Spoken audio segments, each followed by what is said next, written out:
Metal presence কৃষি সংবাদ সুজলা সুফলা।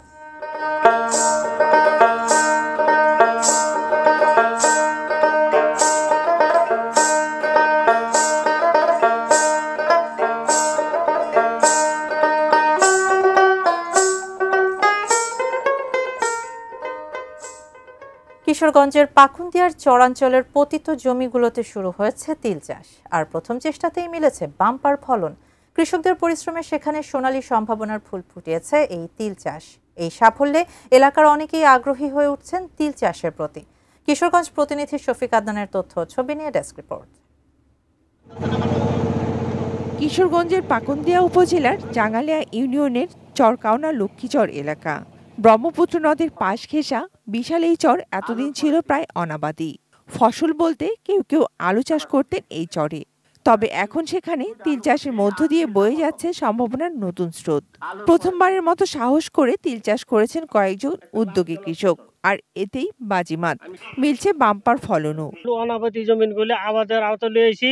এখন আজকে 2 বছর ধরে আবাদ হচ্ছে। এখানে এই বছর নতুন তিল দেওয়া হয়েছে, বিনা তিল 2, ভালো ফলন হয়েছে। কামলা খরচ করিয়া এটা একটা জমি লেভেল করেছি। লেভেল করার পরে আমি আলু জমি চাষ করেছি।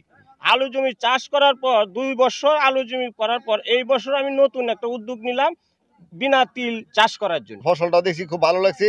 আগামী বছর আমরা তিলের চাষ ইনশাআল্লাহ আমরা করব। যেসব জমি এতদিন পড়েছিল অবহেলায়, এখন সেখানে মাথা তুলে দাঁড়াচ্ছে কৃষির নতুন গল্প।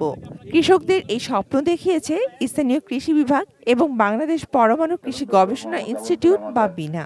এই বিনাই তাদের দিয়েছে উন্নত জাতের বীজ ও প্রযুক্তির সহায়তা। আমাদের এই জাতটা এখানে পানি জমা সত্ত্বেও বা কিছুটা পানি থাকা সত্ত্বেও সে বেঁচে রয়েছে, অর্থাৎ তার পানি ধারণ ক্ষমতা রয়েছে এবং সে ঘাত সহনশীল।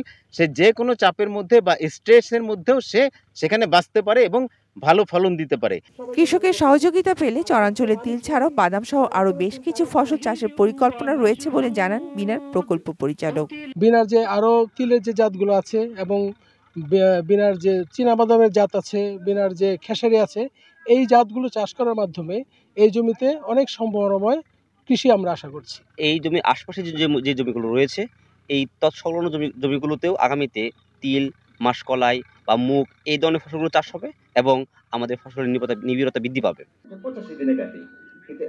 Shakil Aziz, desk report, ATN news.